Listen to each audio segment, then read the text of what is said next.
भारताचा शोध भाग 26. प्राचीन हिंदुस्थानातील जीवन आणि उद्योगधंदे.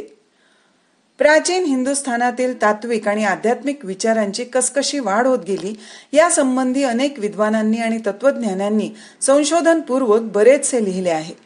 ऐतिहासिक कार्यक्रम ठरवून त्या काळात राजकीय नकाशे स्थूलमानाने तयार करण्याचेही पुष्कळ प्रयत्न झाले आहेत. परंतु त्या काळात लोकांची सामाजिक व आर्थिक स्थिती कशी होती, त्यांचे जीवन कसे होते, ते कसे राहत व काय करीत, त्यांनी काय काय कसे कसे निर्माण केले, व्यापार कसा चाले इत्यादी गोष्टींविषयी फारसे संशोधन झालेले नाही. अलीकडे या महत्वाच्या प्रश्नाकडे अधिक लक्ष देण्यात येऊ लागले आहे. हिंदी विद्वानांनी या दृष्टीने काही ग्रंथ लिहिले आहेत. एका अमेरिकनानेही एक ग्रंथ या विषयावर लिहिला आहे, परंतु करण्यासारखे अद्याप पुष्कळच आहे. महाभारत तर सामाजिक दृष्ट्या आणि तद्नुषंगिक अन्य गोष्टींसंबंधी माहितीचे भांडारच आहे.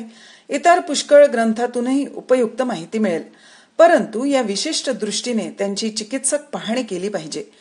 ख्रिस्तपूर्व 4थ्या शतकातील कौटिल्याचे अर्थशास्त्र हा ग्रंथ या बाबतीत केवळ अमोल आहे.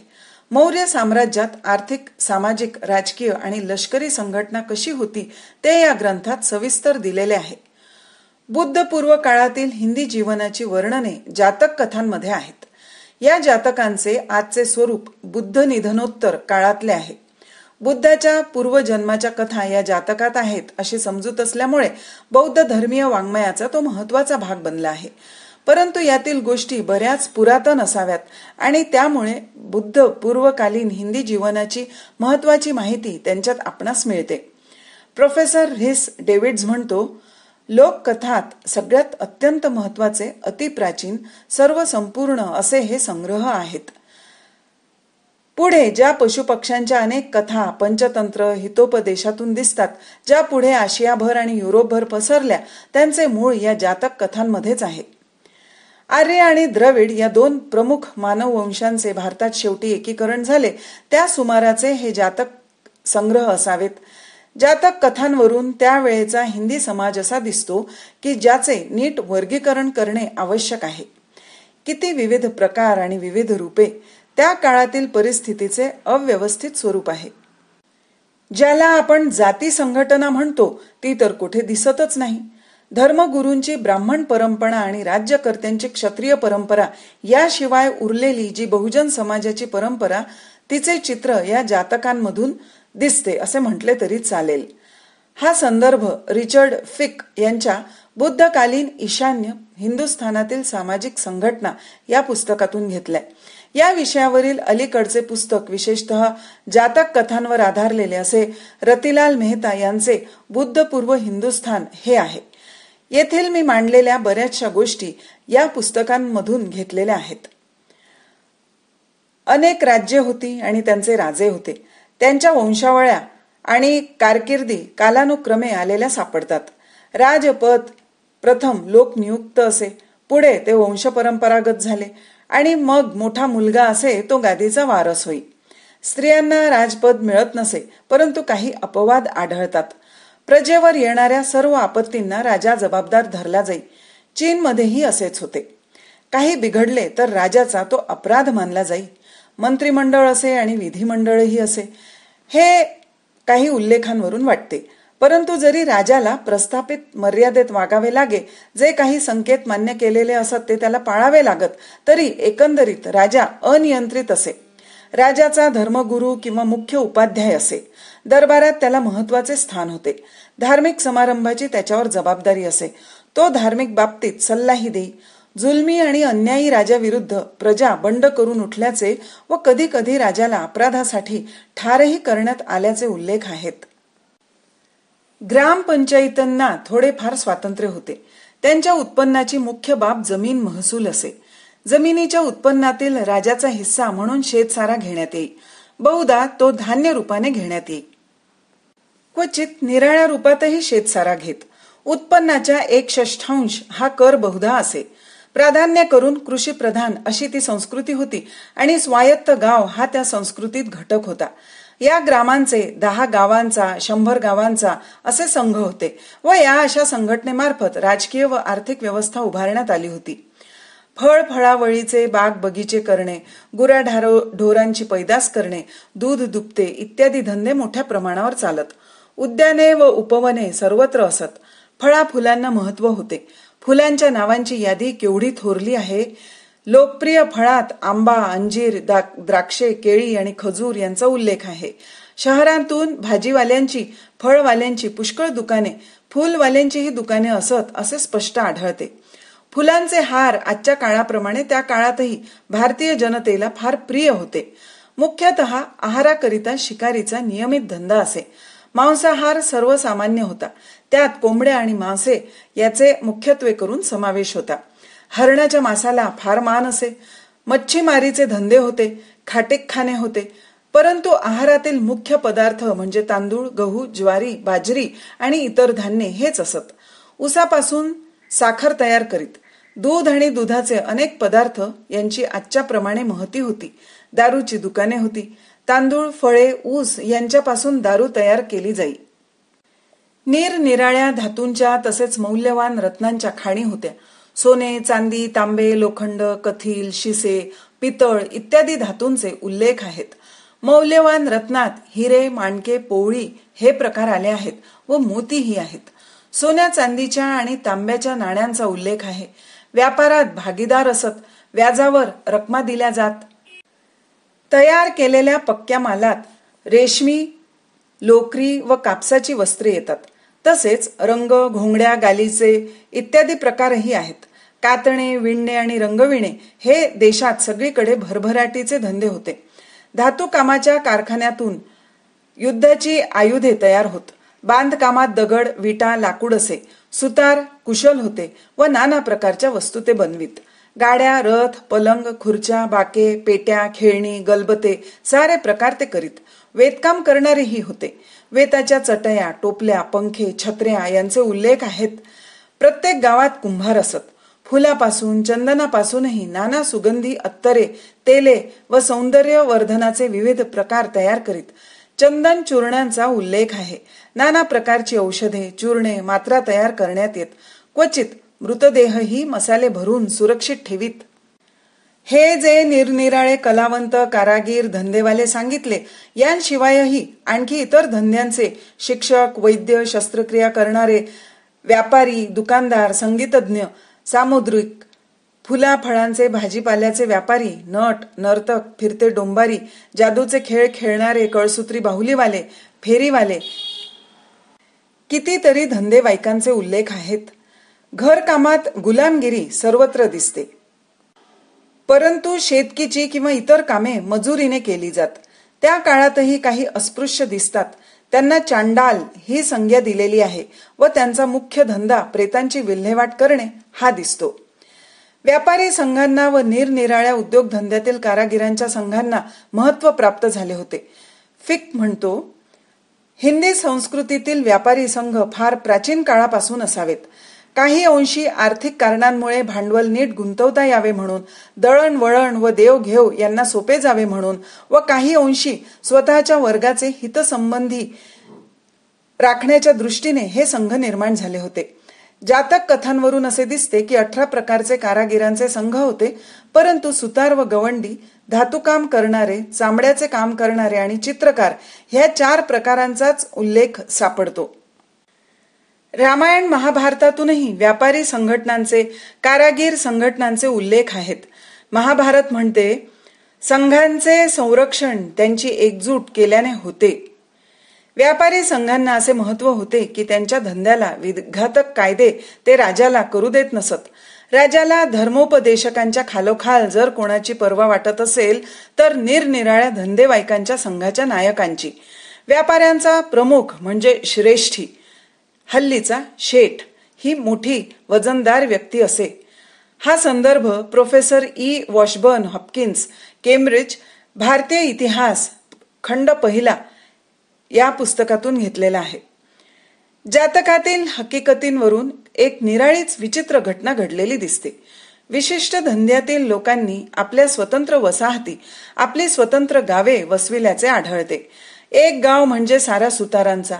1000 सुतार कुटुंबे त्या गावात होती. एक गाव लोहार वगैरे धातुकाम करणाऱ्यांचा आणि अशा प्रकारे त्या त्या धंद्यांची गावे होती. ही त्या त्या विशिष्ट धंद्यांची गावे शहरापासून जवळच वसलेली असत. त्यांचा माल शहरात खपे आणि त्यांनाही शहर जवळ असल्यामुळे जीवनाला आवश्यक वस्तू मिळवायला ते सोपे जाई. ही गावे सहकारी तत्वावर चालत व सर्व गावांच्या वतीने म्हणून त्या गावच्या कारागिराकडूनच तयार केल्या जाणाऱ्या मालाचा घाऊक पुरवठा करण्याचे सौदे पत्करीत. बहुतेक या अशा अलग राहणीमुळे त्या त्या धंद्यांतील लोकांच्या अलग संघटनांमुळे जातीभेदाची वर्णव्यवस्था हळूहळू अस्तित्वात येऊन चोहूकडून पसरत गेली असावी. ब्राह्मणांनी आणि क्षत्रियांनी घालून दिलेले उदाहरण व्यापारी संघांकडून निरनिराळ्या धंदेवाईकांकडून क्रमशः गिरवले गेले. उत्तर हिंदुस्थानभर मोठमोठ्या सडका व त्यावर ठिकठिकाणी विश्रांतीगृहे व मधून मधून रुग्णालये होती. त्यामुळे देशाच्या निरनिराळ्या दूरच्या भागांचे दळणवळण होते. देशातल्या देशात व्यापार भरभराटीत आला होता. शिवाय हिंदुस्थान आणि इतर देश यांच्यातही भरपूर देवघेव होती. इजिप्तमध्ये ख्रिस्तपूर्व 5व्या शतकात मेम्फिस येथे हिंदी व्यापाऱ्यांची वसाहत होती असे तेथे सापडलेल्या हिंदी लोकांच्या मुखवट्यांवरून वाटते. हिंदुस्थान आणि आग्नेय आशियातील द्वीपे यांच्या दरम्यानही व्यापार बहुधा असावा. समुद्रावरील व्यापारासाठी गलबते लागणारच. हिंदुस्थानात नद्यांमधून वगैरे वापरण्यासाठी म्हणून गलबते बांधण्यात येत असत असे स्पष्ट दिसते. द्वीपात राहून येणाऱ्या व्यापाऱ्यांकडून गलबतावरील जकात घेतल्याचे महाभारतात उल्लेख आहेत. व्यापाऱ्यांच्या समुद्र पर्यटनांचे जातकातून शेकडो उल्लेख आहेत. देशात मालाचे तांडे वाळवंट ओलांडून पश्चिमेकडे भडोच बंदरापर्यंत व उत्तरेकडे गांधार व मध्य आशियाकडे जाते. भडोज बंदरातून मालाची गलबते त्यावेळी बाव्हेरू नाव असलेल्या हल्लीच्या बॅबिलॉनला माल पोचविण्याकरता इराणच्या आखातात जात. जातकावरून दिसते की देशातल्या देशात नद्यांमधूनही खूप व्यापार चाले. काशी, पाटणा, चंपा म्हणजे भागलपूर आणि अशाच इतर ठिकाणांहून गलबते नदी मार्गे थेट समुद्रापर्यंत जात आणि तेथून दक्षिणेकडे पुढे सिलोन, मलायाकडे जात. प्राचीन तामिळ काव्यामधून कावेरीच्या तीरावरील कावेरी पट्टणम बंदराचा उल्लेख आहे. ते बंदर आंतरराष्ट्रीय व्यापाराचे केंद्र होते असे दिसते. ही गलबते प्रचंड असावीत, कारण जातकातून म्हटले आहे की एकेका गलबतात शेकडो व्यापारी आणि इतर बाहेर जाणारे प्रवासी असत. उत्तर हिंदुस्थानात इसवी सनाच्या पहिल्या शतकात मिलिंद हा ग्रीक राजा होता. तो बौद्ध धर्माचा मोठा पुरस्कर्ता झाला व त्याच्या नावाचे एक जातक आहे. त्या मिलिंद जातकात पुढील उल्लेख आहे. एखाद्या बंदरातील गलबताचा मालक मालाची ने-आण करताना घेतलेल्या भाड्यामुळे जसा श्रीमंत होतो आणि मग त्याला दूरवरचे समुद्र पर्यटन करणे शक्य होते, तो वंग देशाला जाईल, ताकक्कोला जाईल, कधी चीनला जाईल किंवा सायबेरियाला जाईल, कधी सुरतला तर कधी अलेक्झांड्रियाला, कधी कोरोमांडोल किनाऱ्याला तर कधी आणखी दूर अपरांत बंदराला, जेथे गलबते जमतात तेथे जाईल. हिंदुस्थानातून बाहेर जाणाऱ्या मालात पुढील पदार्थ असत. रेशीम, मलमल, तलम कापडाचे अनेक प्रकार, चाकू, सुऱ्या, चिलखते वगैरे, नक्षीदार कापड, कलाबतू, अत्तरे, सुगंधी पदार्थ, औषधे, हस्तिदंत आणि हस्तिदंती सामान, रत्ने आणि रत्नजडित वस्तू, सोने इत्यादी. चांदीचा उल्लेख नाही. हा संदर्भ CAF रिस डेव्हिड्स हिंदुस्थानचा इतिहास केम्ब्रिज या पुस्तकातून घेतला आहे. रिस डेव्हिड्स यांच्या बौद्ध धर्मीय हिंदुस्थान या पुस्तकातूनही काही संदर्भ घेतले आहेत. हिंदुस्थान म्हणजे उत्तर हिंदुस्थान हा युद्धोपयोगी शस्त्रांसाठी प्रसिद्ध होता. विशेषतः पोलादाचे पाणी व तलवारी, कट्यारी यांची फार ख्याती होती. ख्रिस्तपूर्व 5व्या शतकात जे इराणी सैन्य ग्रीस देशावर चालून गेले होते, त्यात पुष्कळ पायदळ आणि घोडेस्वार असे दोन्ही प्रकारचे हिंदी सैन्य होते. फिरदोसीच्या शहानाम्यात म्हटले आहे की जेव्हा अलेक्झांडरची इराणवर स्वारी आली तेव्हा इराण्यांनी घाईघाईने हिंदुस्थानातून तरवारी आणि इतर शस्त्रे मागविली. इस्लाम पूर्व तरवारीसाठी जो अरेबिक शब्द होता तो मुहन्नर म्हणजे हिंद मधला होता. हा शब्द अद्यापही उपयोगात आहे. लोखंडाला पाणी चढविण्याच्या कलेत प्राचीन हिंदुस्थानात चांगलीच प्रगती झाली होती. दिल्लीजवळ एक असा प्रचंड लोहस्तंभ आहे. त्याला गंज किंवा हवेने काहीही अपाय होऊ नये म्हणून लोखंडावर काय क्रिया केली त्याचा आधुनिक शास्त्रज्ञांना काही पत्ता लागत नाही. त्याच्यावरील लेख गुप्त काळातील लिपीमध्ये आहे. ती लिपी इ सनाच्या 4थ्या ते 7व्या शतकापर्यंत चालत होती.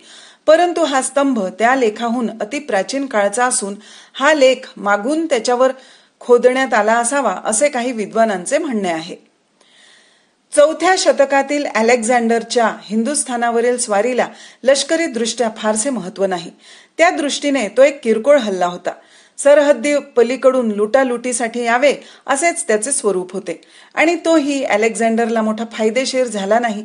सीमेवरील एका राजानेच त्याला असा नेटाने प्रतिकार केला की पुढे हिंदुस्थानच्या माथ्यावर स्वारी करावी की नाही याचा त्याला विचार पडला. सरहद्दीवरचा एक लहानसा सामंत जर इतक्या शौर्याने लढतो, प्रतिकार करू शकतो, तर त्याच्या दक्षिणेकडील अधिक बलाढ्य राजे राजवाड्यांशी कसे तोंड देता येणार या शंकेनेच मुख्यत्वे करून त्याचे सैन्य आणखी पुढे जायला तयार न होता स्वदेशी परत जाण्याचा आग्रह धरून बसले असावे. अलेक्झांडर परतल्यावर आणि मेल्यावर सेल्युकसने पुन्हा स्वारी करण्याचा प्रयत्न केला. तेव्हा हिंदुस्थानच्या सैन्याचे पाणी काय आहे याचा त्याला प्रत्यय आला. चंद्रगुप्ताने त्याचा पराजय करून त्याला पार पिटाळून लावले. हिंदी सैन्याजवळ शत्रूजवळ नसलेली अशी काही साधने म्हणजे शिकवलेले रणमस्त हत्ती होते. त्यांच्या अलीकडच्या रणगाड्यांप्रमाणे उपयोग होत असे. सेल्युकसची पुढे तिकडे आशिया मायनरमध्ये अँटिगोनस विरुद्ध इ.स.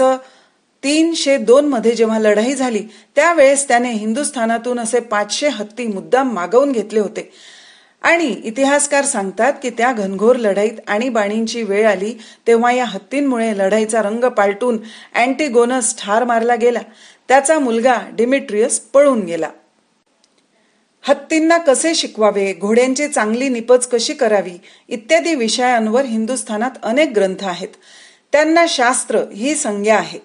शास्त्र या शब्दाचा अर्थ पवित्र ग्रंथ, धर्मग्रंथ असा जरी आता असला तरी पूर्वी हा शब्द प्रत्येक प्रकारच्या ज्ञानाला, गणितापासून तर नृत्यापर्यंत प्रत्येक विद्येला लावण्यात येत असे. खरे पाहिले तर धार्मिक विद्या आणि इतर ऐहिक संसारी विद्या यांच्यामध्ये विभाग रेषा अशी स्पष्ट नव्हती. सारी सरमिसळ होत असे व जीवनाला जे जे उपयोगी ते जिज्ञासेचा विषय झाले होते. भाग 26 समाप्त. भारताचा शोध